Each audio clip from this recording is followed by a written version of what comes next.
Hey guys, Ahmad here from Pakistan Customs Cycling Team. Just wanted to go over a quick review of my basically 2 cents on this Yesoul bike. Um, it's supposed to be same hardware as Peloton, but um, you are not required to have the membership. You don't have to have subscription to it. It will still work, as you can see from the screen that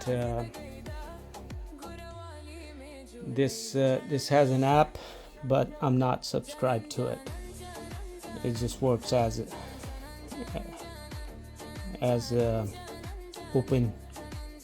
open code, and it gives me my cadence, the foot RPM, and then it gives me the distance I traveled and the wattage, then the difficulty level, also gives me the calorie burn. There's also heart rate somewhere. I think it's right here in the app.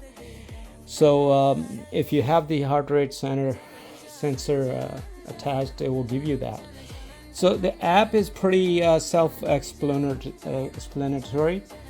So you do the scanning on the QR code, and this will take you to the app, and here are the directions. Once you load the app, then it's all simple, nothing much to it. So my 2 cents on it is the hardware does feel pretty smooth and quiet. The magnetic resistance works great. The only problem is that when I hit this button to go like twice, that's when it changes like 64, but application wise it's a lot more. The difficulty goes up. So twice back it didn't change. I go a little bit more, let me go.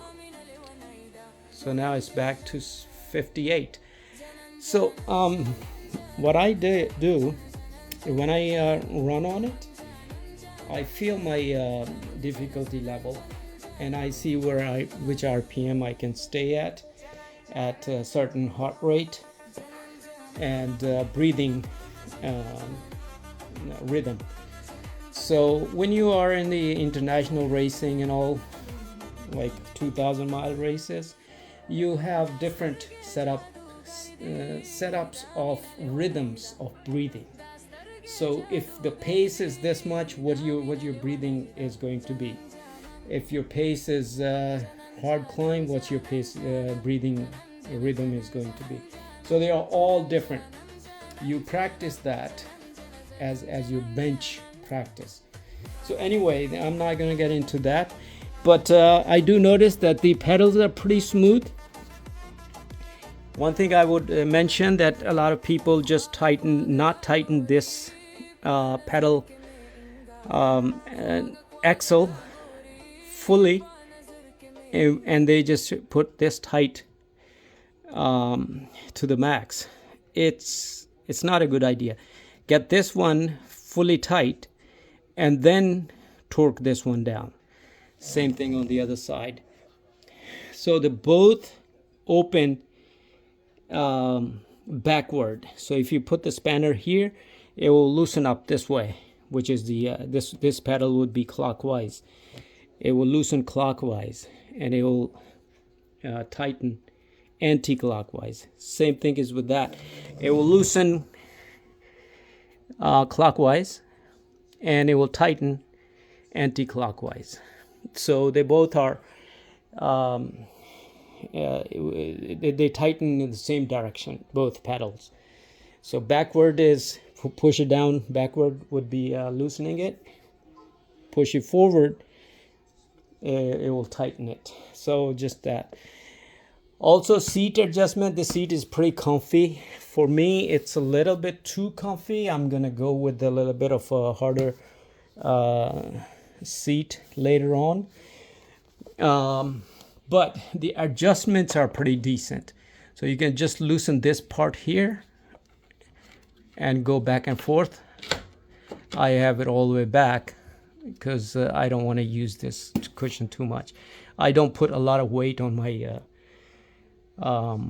back. I stay on my legs. Most of my weight is in the legs and in the armrests. And you can also adjust the tilt on it. It should be pretty much leveled and about 1 millimeter down at the front. But if it's leveled 100%, that's fine too. It's no big deal.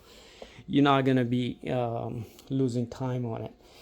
The handlebars are pretty decent, self-explanatory, no big deal. This is all fixed here. You're not going to change anything here. The only thing you can change is the height.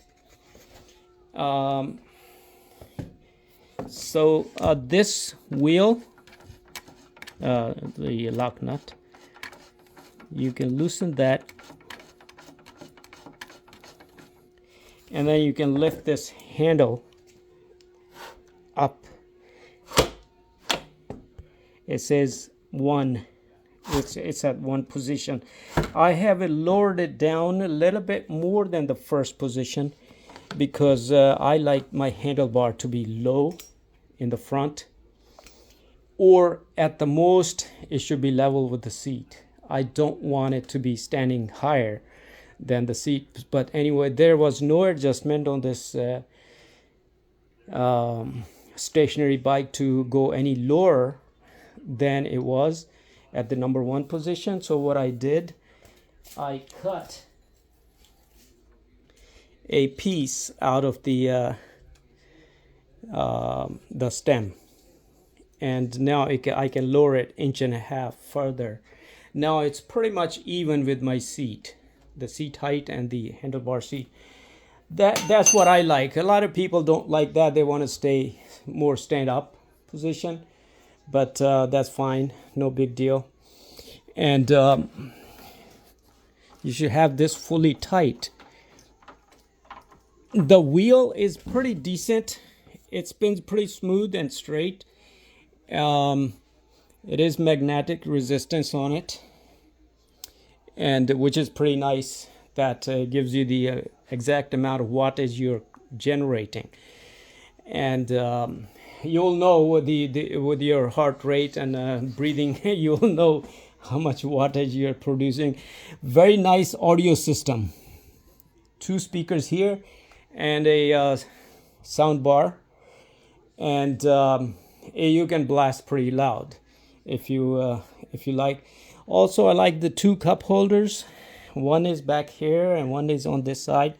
You can have water in one and a Gatorade in the other, or other drink you like, any energy drink you like, and then the water you should mix match one at a time.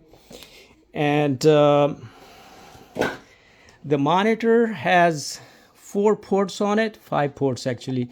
This is a regular USB, and then this is the audio to the sound bar. Then is the power supply, and then this is your USB-C, and there's your power button here. And these are the connectors. You want to connect the monitor to the main power cord, and the speakers back here, they're pretty decent. As you can hear it. Yeah, so it is pretty nice bike. Here's a power plug. The only thing like I said was the resistance would not be more accurate. Would have loved if I was turning quarter at a time and it will give me the quarter up top. That would have been excellent, but it's no big deal. I can figure that one out. The only other thing would be the height adjustment. I had to cut a little piece out of the stem for it to sit down a little bit. So now my seat and the handlebars are pretty much on the same level. So I personally recommend this bike. The price is not that much as compared to Peloton and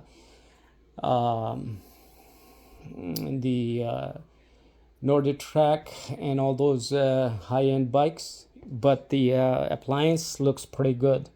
It's pretty decent built. Like I said, the seat, I'm gonna change that to it still have cushion on it, but it will be a little longer. So when I'm gonna be sprinting on it, and I'm gonna be rolling at like 85 RPM. You should strive to hold 85 at the cadence, and wattage should be a little more than 150 or so. So then you are good rider. That means you're in an 18 mile an hour kind of class. The other thing is the calories. You can see that there. If you ride about 10 miles at good pace, you're gonna burn about 400 calories. That's it depends what's the difficulty level you're gonna be using. The more difficulty level you're gonna use, you're gonna burn more fat or more calories. So yeah, I recommend this bike any day. For the price, you can't go wrong. The height adjustment wheel and the handlebar height and the wattage adjustment, pretty nice setup, and that gives you, without having subscription, that's the biggest deal, that you don't have to have subscription for it. And yeah, I recommend this any day. And the bike is only like $600, $600 or something. You have to check the price, what's going on and what's the going price, but it is decent machine. Just look at the speakers, heavy duty speakers and sound bar and the monitor. That alone is like $300-$400 machine. So yeah, I recommend this bike any day you would want to do indoor cycling, and set your benches at certain level. When you go for a group ride, you should have your bench that you can do this many miles at this speed before you go join a group. So that way you're not shying out of the group. Anyway, thanks for watching. I appreciate subscribing to my channel. God bless you all. Stay safe out there.